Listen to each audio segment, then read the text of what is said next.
Welcome to Benny Stories, the home of timeless folk tales and powerful life lessons. Hit subscribe, tap the bell, and give a quick thumbs up. Now, let's dive straight into today's story. The afternoon sun scorched the city bus terminal, where chaos was the order of the day. Hawkers shouted prices, tired travelers dragged their bags, and buses honked impatiently. In the middle of this storm stood Chiamaka, a young dark-skinned woman with a faded handbag and dust-stained slippers. She looked like every other traveler, ordinary, tired, invisible. But there was something about her face, something the world would soon notice. As she stepped down from an overpacked bus, her eyes darted around like someone searching for safety. She clutched her bag tightly to her chest, the way someone does when all they own is inside it. Her hair was tied under a scarf, her clothes simple, but her eyes carried a light of resilience. A young street vlogger named Tunde, roaming the terminal with his camera for his daily Faces of Lagos YouTube channel, accidentally pointed his lens at her. He didn't even think much of it, just a random shot of the crowd. Yet, when he later edited the footage, something about her gaze in that 2-second frame caught him off guard. That clip, raw and unfiltered, would change everything.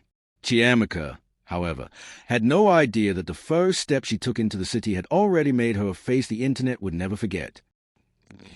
The video went live at midnight. By morning, it had blown up. The comment section overflowed. Who is this girl? Her eyes look like she has a story. She looks like she's been through pain but still strong. Someone find her. She doesn't look ordinary. Bloggers reposted it. Twitter accounts debated it. TikTok creators stitched the clip, adding dramatic music. She was called the girl with the eyes that speak. While the internet speculated about her being a runaway bride, a lost heiress, or a struggling model, Chiamaka herself was unaware. She spent that morning in a corner shop, buying bread and groundnut to survive the day. She didn't even own a smartphone capable of playing the video that was trending in her name. Meanwhile, on the streets, people started recognizing her face.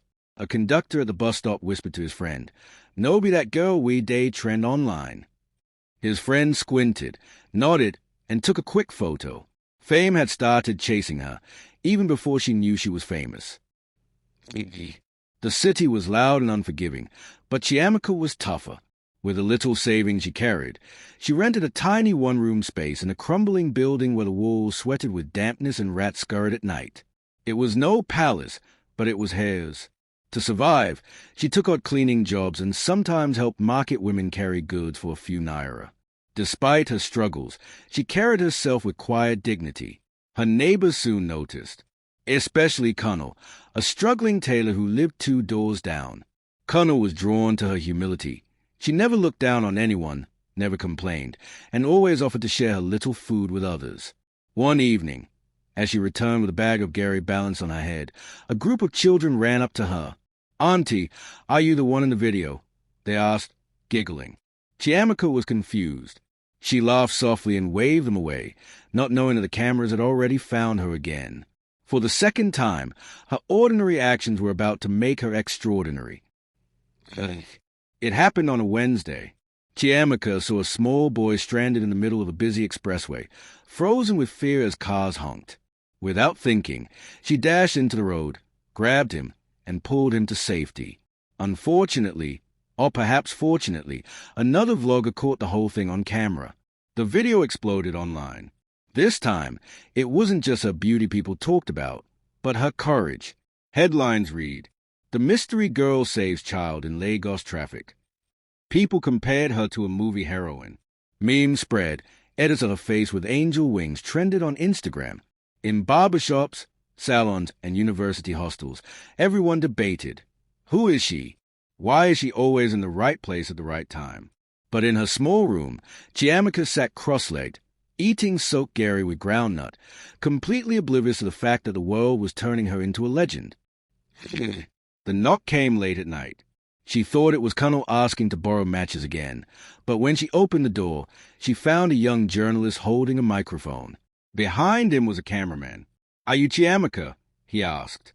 She froze. Her name on his lips felt strange.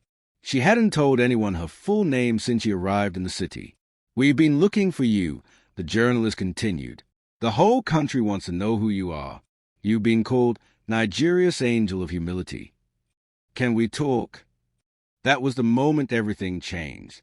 By the next morning, her face was splashed across newspapers, blogs, and Instagram stories. People searched for her past, fabricated rumors, and debated her identity. Strangers knocked on her door, offering her free food and clothes, some just wanting to touch her hand. For the first time in her life, Chiamaka wasn't invisible. Fame had found her door, and it would not leave. The invitation looked unreal. A golden envelope embossed with the seal of Chief Obiora Foundation, one of the most prestigious charity organizations in Nigeria. Inside, the word shimmered. You are cordially invited to our annual Youth Empowerment Gala as a special guest. Chiamaka almost laughed. Was this a prank?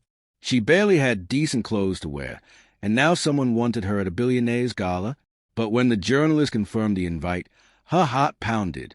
She borrowed a gown from a neighbor, a faded but elegant dress that fit her like destiny. Colonel ironed it carefully, his eyes glowing with pride as he told her, "Go and show them who you are, no matter what you wear." That night, when she stepped out of the old taxi at the entrance of the five-star hotel, the cameras flashed wildly. Paparazzi who had never cared for her existence now fought to capture her image. And instead of shrinking, Chiamaka straightened her back, lifted her chin, and walked into the gala hall with the quiet confidence of queen. It was the first time the cameras saw her on purpose, and the world gasped. Her presence at the gala became the talk of the week. Newspapers ran headlines like, "The slum girl who stole the spotlight." From bus stop to red carpet, meet Chiamaka. But with fame came critics. A popular Instagram influencer mocked her dress, calling it village couture. A gossip blog accused her of lying about her past. Hashtags like "Who is Chiamaka" really started trending. In her small room that night, she cried quietly, wondering if stepping into the spotlight had been a mistake. She whispered, "Maybe I should just disappear before they destroy me." But Colonel wouldn't let her. He told her, "The same cameras that try to break you will one day celebrate you. Don't run. Stand." His words lit a fire in her heart. For the first time, she realized that fame wasn't just about being seen. It was about being tested. The very next week, Chief Obiora himself invited her to his office. The billionaire was impressed, not by her beauty or viral fame, but by the humility and strength she carried despite everything. "Chiamaka," he said, "I want you to be the face of our youth empowerment campaign. You will represent millions of young Nigerians who have struggled but never given up." Her heart nearly stopped. From carrying loads in the market to standing as a symbol of hope, it felt unreal. But Chief Obiora wasn't finished. "You will be on billboards, television, and radio. Your story will inspire." That day, Chiamaka signed her first contract. She wasn't just an internet sensation anymore. She was now a voice for others, officially stepping into the world of celebrity. The cameras no longer chase her randomly. Now, they were scheduled to capture her. Just when her life seemed to finally be stabilizing, a ghost from her past resurfaced.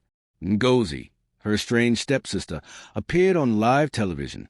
With a bitter smile, Ngozi told the world, "Don't be deceived. Chiamaka is not what she pretends to be. She abandoned our family when we needed her most. She's not an angel, she's a fraud." The media feasted on the drama. Headlines screamed, "Secret past of Nigeria's angel revealed." Family betrayal behind Chiamaka's fame. Strangers on the internet judged her without hearing her side. She trended for the wrong reasons. Her face splashed across memes mocking her pain. Alone in her room, Chiamaka trembled. Was this the end? Would the world turn away from her now that her past was a weapon against her? But deep inside, she knew something. The truth was stronger than lies. When the media storm refused to die down, Chiamaka agreed to a live television interview. Everyone expected her to deny, fight, or insult Ngozi. Instead, when the cameras turned on, she broke down in tears. With a trembling voice, she told her story. How her father abandoned her after her mother died. How her stepmother mistreated her until she ran away to survive on her own. How she worked as a cleaner, a market girl, even sleeping on the streets. Her pain filled the studio, silencing even the harshest critics. The anchor leaned forward, visibly shaken, while millions watching at home wiped their eyes. Chiamaka ended with the words, "If surviving makes me guilty, then I will accept it. But I will never apologize for fighting for my life." The next morning, hashtags changed. #WithStandWithChiamaka with Chiamaka trended nationwide. Strangers sent her messages of love and support. Her vulnerability had made her unstoppable. For the first time, Chiamaka realized the cameras could do more than expose. They could also heal. After the tearful interview, Chiamaka's life was no longer her own. Everywhere she went, supermarkets, bus stops, even her small neighborhood, cameras followed her. Young people flocked to take selfies with her. Street vendors gave her free food, saying, "You're our star. We're proud of you." Politicians wanted her endorsement. But the strangest part? Even her ordinary life went viral. A random video of her eating roadside suya with Kunnel hit 1 million views in 2 days. A clip of her laughing at children playing football became a trending meme. A picture of her carrying a small bag of tomatoes from the market sparked headlines. Even with fame, she remains humble. The cameras had turned her everyday life into a movie. She had become a character the whole world was watching, whether she liked it or not. With fame came doors she never dreamed of entering. Luxury brands sent her clothes for free. She was invited to dine at hotels where the price of one plate of food equaled her old rent. Politicians whispered promises of power if she would stand by them. She found herself chauffeured in cars she once only saw on billboards, sipping champagne she couldn't pronounce, and staying in suites with ceilings taller than the rooms she rented in the slum. But fame was a double-edged sword. She began to notice people treating her differently, some with fake smiles, others with envy. At night, alone in her new apartment provided by Chief Obayora's foundation, she sometimes stared at the chandelier above her head and whispered, "Will I lose myself in this world?" Kunnel reminded her to stay grounded. "Chiamaka," he said, "fame will test you, but don't forget who you were before the cameras." His words became her compass, but temptation was everywhere. It started with a single photograph. A paparazzi captured Chiamaka dining privately with Chief Obayora. The picture spread like wildfire online, accompanied by poisonous headlines. "Charity face or secret mistress?" The real reason behind Chiamaka's rise. Within hours, the internet turned cold. People who once called her Nigeria's angel now accuse her of sleeping her way to fame. Memes mocked her. Influencers dragged her name. Sponsorship she had just signed began to pull out, citing brand image. Journalists camped outside her apartment, demanding answers. For the first time, Chiamaka locked her door and stayed inside. She ignored calls, refused to eat, and sobbed into her pillow. The cameras that once gave her hope now felt like enemies. She whispered to herself, "Maybe they were right. Maybe I'm not meant for this life." The world watched, waiting for her fall. When the scandal reached its peak, Chief Obayora himself called a press conference. Cameras filled the hall, hungry for confirmation of the rumors. The billionaire stood tall, his voice firm. "Enough is enough. Chiamaka is not my mistress. She is like a daughter to me. I saw her story, I saw her pain, and I decided to help her, not because of what she could give me, but because of what she represents to millions of forgotten youths in this country." He revealed that he was sponsoring her education, funding her charity projects, and mentoring her as part of his foundation's mission. The scandal crumbled overnight. Hashtags flipped again. #RespectChiamaka trended as fast as the rumors had. But though her name was cleared, Chiamaka learned an unforgettable lesson. Fame was fragile, and trust was more valuable than gold. One evening, during a charity event organized in her honor, Chiamaka stood on stage, speaking about her journey. The audience clapped, cameras flashed, and the atmosphere was electric. Then, in front of everyone, Kunnel walked to the stage. He pulled a small box from his pocket, knelt down, and opened it. Inside lay a modest silver ring. His voice shook as he said, "Chiamaka, I loved you before the cameras. I will love you after them. Will you marry me?" The hall erupted in gasps and cheers. Cameras went wild. Live streams spread across social media. Millions watched in real time as Chiamaka's eyes filled with tears. She knelt beside him, whispering, "Yes, Kunnel, 1,000 times, yes." That night, the video of the proposal became the most viewed clip of the year. Hashtags exploded. Chiamaka said yes. Love beyond fame. The internet went wild after Cunnell's public proposal. While millions celebrated their love story, another wave of critics rose. How can Chiamaka, now a national figure, marry a mere tailor? One gossip blogger sneered. She deserves someone richer, someone in her class, a talk show host argued. Hashtags divided the country. Cunnell the tailor trended with cruel memes mocking his poverty. True love wins trended from those who admired Chiamaka's choice. Journalists camped outside Cunnell's small shop, mocking its rusted sewing machine and peeling walls. Some brands threatened to cut ties with Chiamaka if she went ahead with the engagement. In the middle of the storm, Cunnell sat quietly in his workshop, stitching a simple gown. When Chiamaka visited, she found him looking weary. "Maybe they are right," he whispered. "Maybe I don't deserve you." She took his hands firmly. "Cunnell, listen. The cameras may have made me famous, but you made me human. Without you, all this means nothing. We're in this together." Her words were strong, but her heart trembled. She was about to risk everything. For love. With the engagement official, the pressure doubled. Sponsors wanted a grand, celebrity-style wedding in a 5-star hotel with red carpets, international guests, and millions spent on decor. Think of the cameras. They told her this could be the wedding of the year. But Chiamaka shook her head. "If I build a wedding that looks like theirs, I'll lose myself." She insisted on a modest ceremony, a small church, simple decorations, and food that reflected her roots. Her choice shocked the media. Some called her foolish. Others praised her courage. For weeks, tabloids speculated. Will she cave to pressure? Is this the end of her brand? But Chiamaka stayed firm. She knew her wedding wasn't a show. It was a covenant. And in her heart, she whispered, "Let the cameras come. They will see love, not luxury." The wedding day arrived.